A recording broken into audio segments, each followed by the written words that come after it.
नमस्कार, स्वागत है आप सभी का। मैं हूं आपके साथ कुमार कुणाल धीरज। पक्ष विपक्ष देख रहे हैं आप, और आज बातचीत करेंगे उत्तराखंड में स्कूलों के हाल की और इन स्कूलों की वजह से वहां पर हो रहे बच्चों के नुकसान की। जी हाँ, उत्तराखंड की बात कर रहे हैं और इस बात को आगे बढ़ाते हुए यह भी हम आपको बता देते हैं कि उत्तराखंड में शिक्षा व्यवस्था पर एक बार फिर से बड़ा सवाल खड़ा हो गया है। दरअसल ग्राम्य विकास और पलायन निवारण आयोग ने हाल ही में प्राथमिक और माध्यमिक शिक्षा में सुधार के लिए सर्वे रिपोर्ट प्रदेश सरकार को सौंपा है, जिसमें आयोग ने यह खुलासा किया है कि प्रदेश के 1149 प्राथमिक स्कूलों में एक भी शिक्षक नहीं है। इसको लेकर अब कांग्रेस प्रदेश अध्यक्ष करण मेहरा ने प्रतिक्रिया दी है और सरकार पर तीखा हमला बोला है। उन्होंने कहा कि प्रदेश में स्वास्थ्य और शिक्षा का भगवान मालिक है। प्रदेश में 1149 स्कूलों में एक भी शिक्षक न होने की बात कही जा रही है, लेकिन जो सबसे ज़्यादा आश्चर्यजनक है और उसके बाद आवश्यक है वह है क्लीन इंडिया की बात करने वाले प्रधानमंत्री और सीएम धामी के शासन में देहरादून के 100 से ज़्यादा विद्यालय जिनमें शौचालय ही नहीं है। तो क्या हालत है और क्या हालात हैं शिक्षा विभाग के, ये समझा ही जा सकता है। महारा ने कहा कि इनको मदरसों और मज़ारों से फुर्सत हो तब तो ये शिक्षा की ओर ध्यान देंगे। सवाल ये है कि अब धामी सरकार क्या जवाब देती है। क्या शिक्षा का सरकार के एजेंडे में कोई प्राथमिकता नहीं है? क्या नौनिहालों का भविष्य सरकार के नज़रों में गौण है? विकास कैसे होगा जब बच्चों का भविष्य ही नहीं सुधरेगा? या फिर सारे आंकड़े गलत है? आज हम इसी पर चर्चा करेंगे, क्योंकि सवाल तो है और यह सवाल अपने आप में अहम भी है कि उत्तराखंड में शिक्षा व्यवस्था बदहाल स्थिति में है। क्योंकि 1149 प्राथमिक स्कूलों की यदि बात की जाए तो एक संख्या काफ़ी बड़ी है और इसमें कोई शिक्षक ही नहीं है, तो बच्चे आखिर पढ़ेंगे ही क्या और किससे पढ़ेंगे, यह बड़ा सवाल है। और विपक्ष साफ तौर पर सरकार से यह सवाल पूछ भी रहा है कि क्या शिक्षा सरकार के एजेंडे में शामिल भी है या नहीं। नौनिहालों का भविष्य क्या होगा और क्या शिक्षक कमी के आंकड़े गलत हैं, यह भी सवालिया निशान लगा हुआ है इस पूरे प्रकरण पर। क्योंकि ग्राम्य विकास और पलायन निवारण आयोग ने यह रिपोर्ट सौंपी है और प्राथमिक और माध्यमिक शिक्षा की ओर बात की गई है। उसके सुधार के लिए सर्वे रिपोर्ट पेश किया गया है और उसमें यह खुलासा हुआ है जो सबको चौंकने पर विवश जरूर कर रहा है।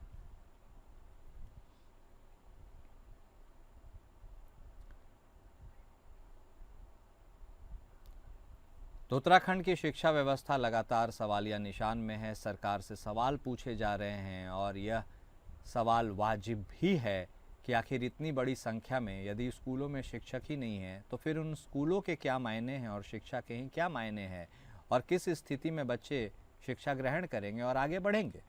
ये अपने आप में सवाल तो है।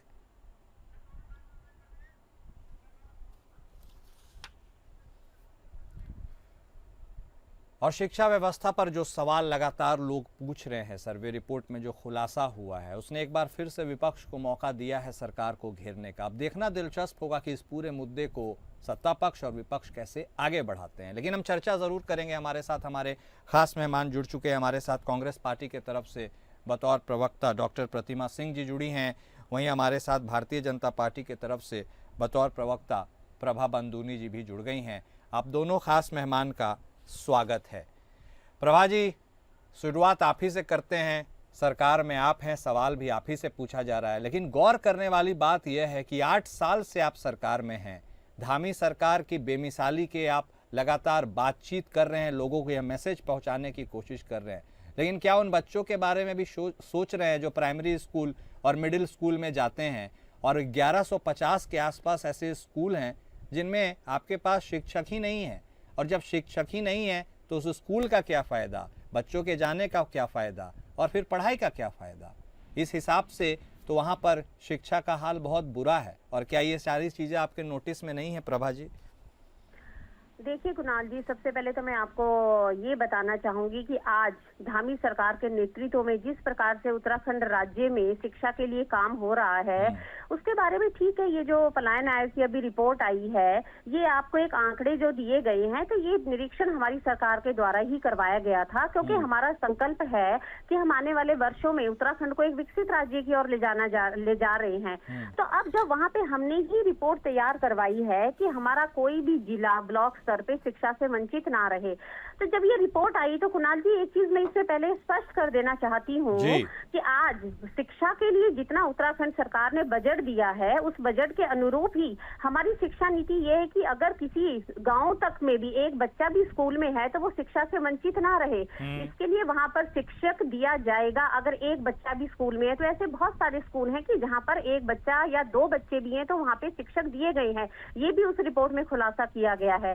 दूसरा मैं ये बताना चाहूंगी आपको कि जो हमारी सरकार की प्राथमिकता है, क्योंकि देखिए शिक्षा के लिए कहीं ना कहीं और फैक्टर्स भी रिस्पॉन्सिबल होते हैं, तो उसमें रिपोर्ट में ये भी कहा गया है कि उत्तराखंड में जिस प्रकार पलायन हुआ है, वहाँ पे कई गाँव में क्या संख्या बहुत कम है, जो आबादी है नहीं है, तो उन स्कूल के लिए सरकार ने क्लस्टर स्कूल्स की पॉलिसी बनाई है कि अगर 4-5 किलोमीटर के दायरे के जो स्कूल है, वहाँ के बच्चों को, क्योंकि आप समझ सकते हैं जिन परिस्थितियों में एक बच्चा बैठा होगा, एक अध्यापक वहाँ पर होगा, तो किन परिस्थितियों में वो उनका पढ़ाई चल रही होगी।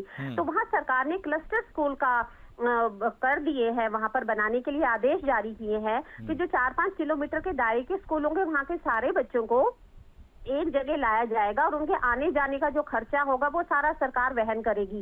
तो ये मैं आपको गांव के स्कूल के बारे में आपको बता रही हूँ। तो अब ये जो क्लस्टर स्कूल के लिए एक और चीज मैं कुणाल जी बताऊंगी कि आज बोर्डिंग स्कूल हमारे जो उत्तराखंड के हैं, मैं ये कहूंगी वो नंबर 1 पोजीशन में चल रहे हैं। यहाँ कई ऐसे बोर्डिंग स्कूल हैं, जैसे मैं आपको बताना चाहूंगी नेताजी सुभाष चंद्र बोस स्कूल है, कस्तूरबा गांधी है, राजीव गांधी नवोदय विद्यालय है, और उसके लिए आप ये देखेंगे प्रदेश में इतनी मारामारी है वहाँ एडमिशंस के लिए, और वहां से जो हमारे बच्चे निकल रहे हैं वो आईएएस हो, सेना में ऑफिसर हो, बड़े बड़े एजुकेशन के लेवल पे वो लोग जा रहे हैं। तो सरकार बहुत ज्यादा शिक्षा के लिए चिंतित है, और जो मैंने आप अनियमितताएं जहां पाई गई हैं, जो रिपोर्ट में आई हैं, उनके सुझाव भी हैं, और सरकार का तो उद्देश्य यही है कि शिक्षा हर बच्चे तक पहुंचे।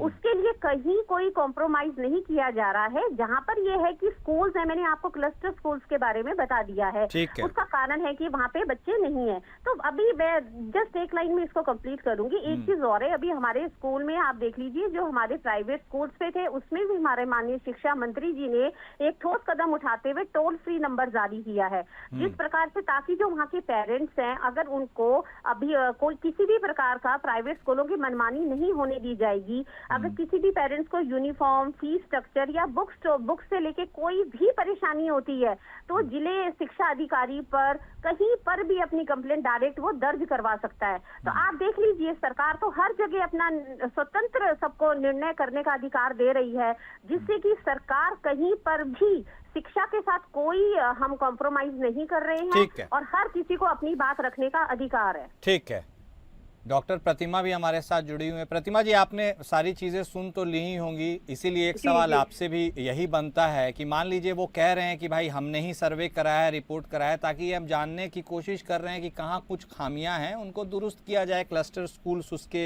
ऑल्टरनेट के रूप में उन्होंने ये बातें कही है। तो क्या एक तरह से ये इंट्रोस्पेक्शन का भी माहौल बनाया जा रहा है सरकार की तरफ से कि भाई हर सरकार में कुछ न कुछ तो प्लस होता है, कुछ माइनस होता है, उन माइनस को जान के वो उन चीज़ों को रेक्टिफाई करने की कोशिश कर रहे हैं, तो इसमें गलत क्या है? कुछ गलत है क्या? दिक्कत क्या है?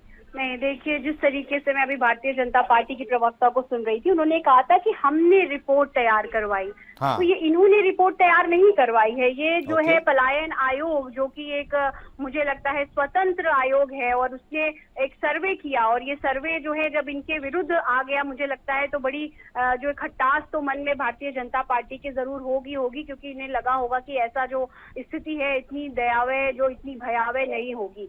देखिए, राइट टू एजुकेशन देने का कार्य जो है कांग्रेस पार्टी ने किया, आपको पता है, जिसके तहत 6 वर्ष से लेकर 14 वर्ष तक के जो बच्चे हैं उनको फ्री शिक्षा का जो अधिकार है वो कांग्रेस पार्टी ने मुहैया कराया था और संविधान में निहित है, directive principle of state policy में भी निहित है। और अगर मैं जो है आर्टिकल 21 की बात करूं तो उसमें भी शिक्षा का जो अधिकार है वो 21A के माध्यम से अमेंडमेंट करके जो एक्ट किया गया था कि वो एक व्यक्ति का मौलिक अधिकार है और वो कांग्रेस पार्टी की देन है। तो जिन लोगों को, समझिए आप बात को, जब व्यक्ति पढ़ेगा तो सरकार तो जागरूक होगा और सरकार से फिर सवाल करेगा। और भारतीय जनता पार्टी, आपने खुद देखा है कि सिर्फ मन की बात करना जानती है, ये जन की बात ना सुनना चाहती है और ना किसी के सवालों को जो है सुनना चाहती है। इन्होंने क्लस्टर स्कूल की बात करी।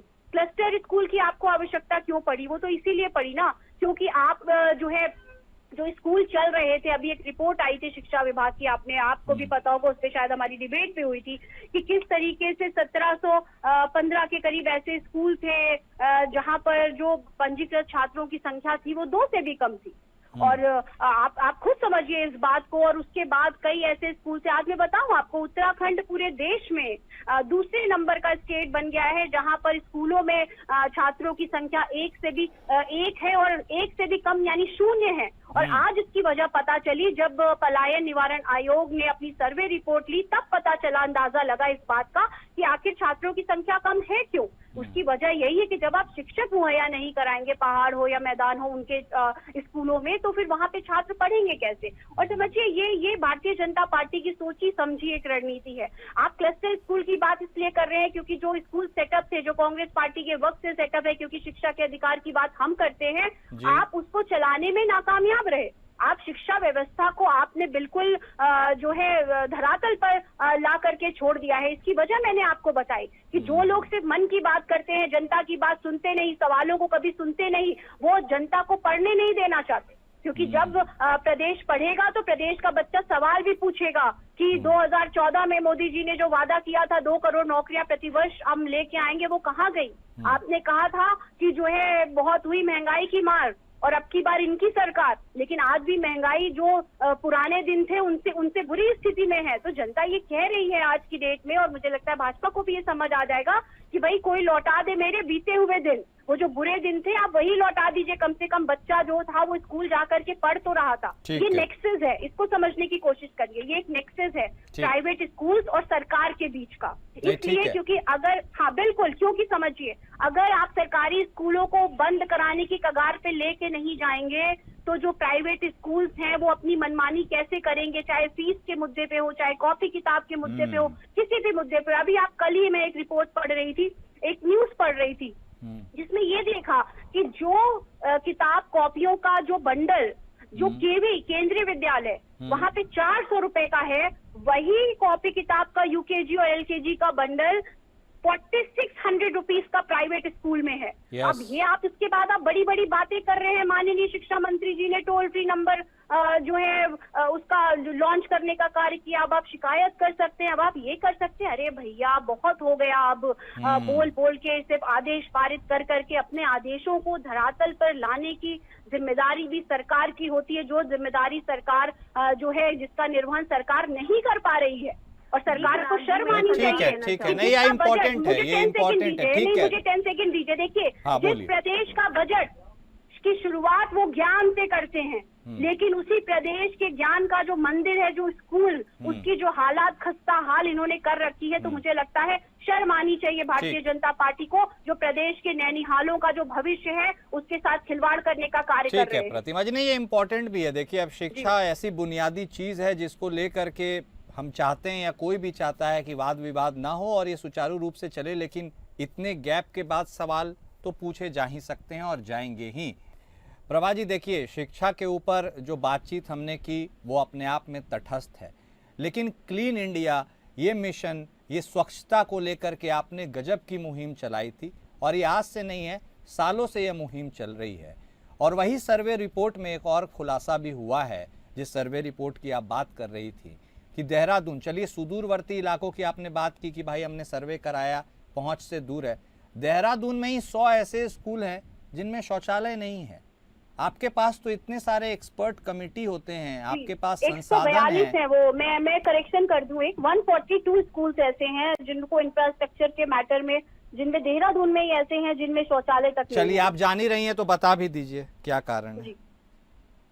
जी कुणाल जी, मैं जवाब देना। बोलिए जी। मैडम। जी कुणाल जी, सबसे पहले तो मैं ये कहना चाहूंगी, विपक्ष उन आंकड़ों को बहुत जोर शोर से पेश करता है जिसमें इनको सरकार में कमियां दिखाई देती हैं। अभी इससे पहले हमारी नीति आयोग की रिपोर्ट आई थी जिसमें रोजगार में भारतीय जनता पार्टी को स्टार्टअप में नंबर 1 ये तो स्थान लेकिन दिया गया सरकार था। के तो लिए लेकिन- अच्छी बात है ना नहीं, प्रभा जी, एक मिनट हाँ, माफ नहीं, कीजिएगा। नहीं, यदि लेकिन विपक्ष का तो बिल्कुल- काम ही है सवाल पूछना, वो आपसे नहीं, सवाल बिल्कुल पूछ सही रही बात हैं है, तो आगे बिल्कुल का मैं रास्ता सहमत दिखा हूँ, रही हैं, आपके बिल्कुल, लिए तो अच्छा नहीं, है ना प्रभा जी। बिल्कुल सही बात है, हाँ। हम बिल्कुल इसको स्वीकार कर रहे हैं, लेकिन जी। मेरा सिर्फ एक प्रश्न विपक्ष से है जी। कि अगर कोई आंकड़े सरकार के खिलाफ या कहे कि सरकार को ठीक है बताए गए हैं तो वो विपक्ष के लिए सही आंकड़े होते हैं, लेकिन जब हम राज्य की आर्थिक स्थिति में राजस्व हमारा बढ़ गया है, नीति आयोग हमें स्वरोजगार में या रोजगार देने में नंबर 1 पोजीशन पे लेके आ रहा है, तब विपक्ष के पेट में दर्द क्यों होती है? तब ये लोग कहते हैं कि ये आंकड़े तो सरकार ने खुद बनाए हैं, इसलिए हम इन आंकड़ों को विश्वास नहीं करते हैं। तो ये तो इन्हीं पर सवाल या निशान है। या तो अगर आप आंकड़े, मैं इनसे पूछ रही हूँ कि आंकड़े स्वीकार करने का आपका क्राइटेरिया क्या है? आप उन आंकड़ों को सही मानते हैं जो सरकार के खिलाफ है, या उन आंकड़ों को सही मानते हैं कि जो सरकार के पक्ष में है? तो कहीं तो अपनी कुछ गैरत रखिए, कुछ तो सोच समझ कर बोलिए कि आप बोल क्या रहे हैं। स्वीकार करिए तो ये भी बोलिए कि हाँ, राज्य सरकार ने 20,000 से ज्यादा नौजवानों को रोजगार दिया है, उसमें ये स्पष्ट आपको मना कर देंगे नहीं, बिल्कुल नहीं हुआ है ऐसा। आज हम ये कहेंगे, अगर ठीक है कुणाल जी, हम क्योंकि जिम्मेदारी के साथ ये शिक्षा का विषय है, मैं इस पर बोलना चाहूंगी, इसको मैं नहीं इसको राजनीति बना रही हूँ। देखिए, अगर जब ये स्कूलों की भी बात कही है आपने, तो जो क्लीन इसकी भी बात करेंगे तो हमारे जो देहरादून सिटी में भी जो स्कूलों के लिए, अभी मैं सुन रही थी, इनको ये कह रहे थे कि स्कूल खोले गए कांग्रेस के राज में। मैं आपको बताना चाहूंगी कुणाल जी, कितने ऐसे स्कूल थे जो इन्होंने पंजीकृत ही नहीं करवाए थे।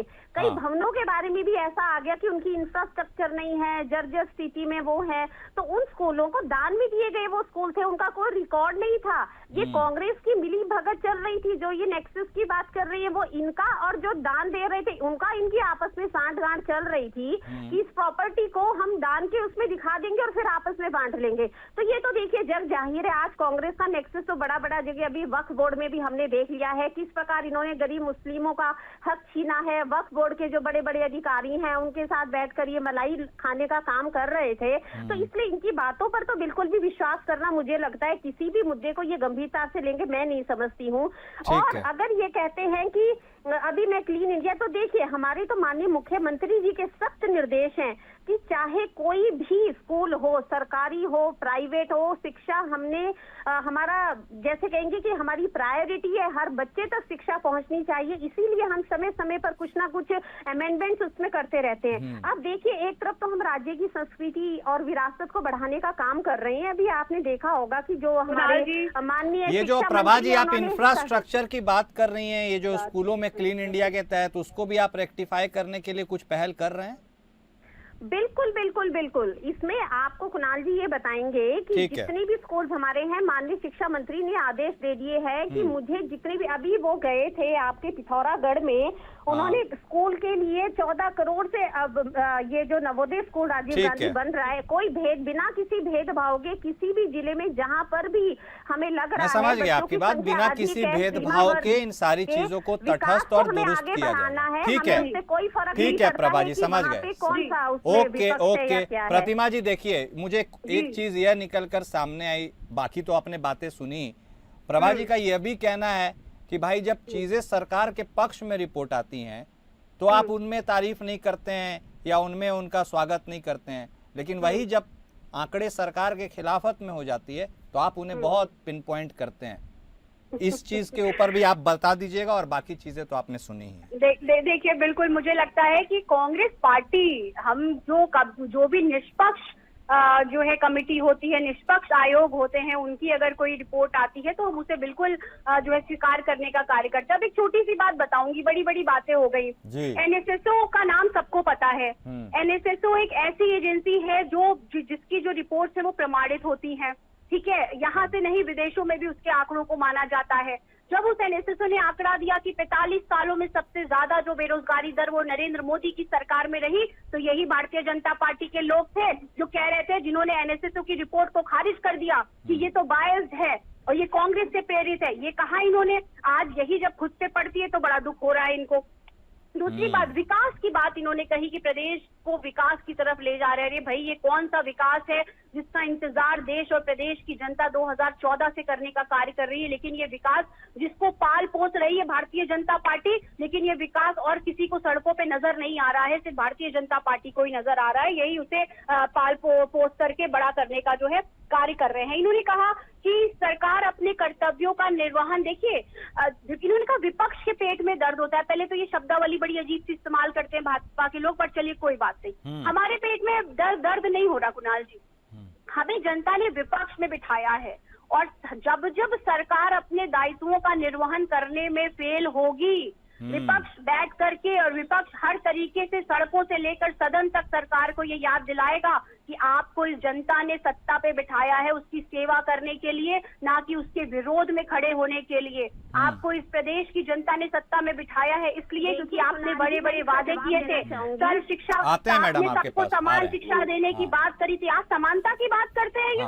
कांग्रेस को कह रहे हैं कि कांग्रेस ने जो है वक्फ बोर्ड के मुद्दे पर अधिकारियों के साथ मलाई खाई। कैसी शब्दावली इस्तेमाल करते हैं? अरे मैडम, मलाई खाई होती तो 2014 से लेकर आपकी तो सरकार बैठी है, आप सत्ता में बैठे हैं। दिल्ली में कितने लोगों को जेल भेजने का कार्य किया आपने? सुन लीजिए, बिल का सुनने की हिम्मत रखिए, सुनने की हिम्मत रखिए। हम किसी भी चीज का समर्थन नहीं करते हैं जो कि जनता की भावनाओं के अगेंस्ट होता है, जो कि जनता के भावनाओं के खिलाफ होता है। हम खड़े होते ना सदन में, फिर समर्थन कर रहे थे।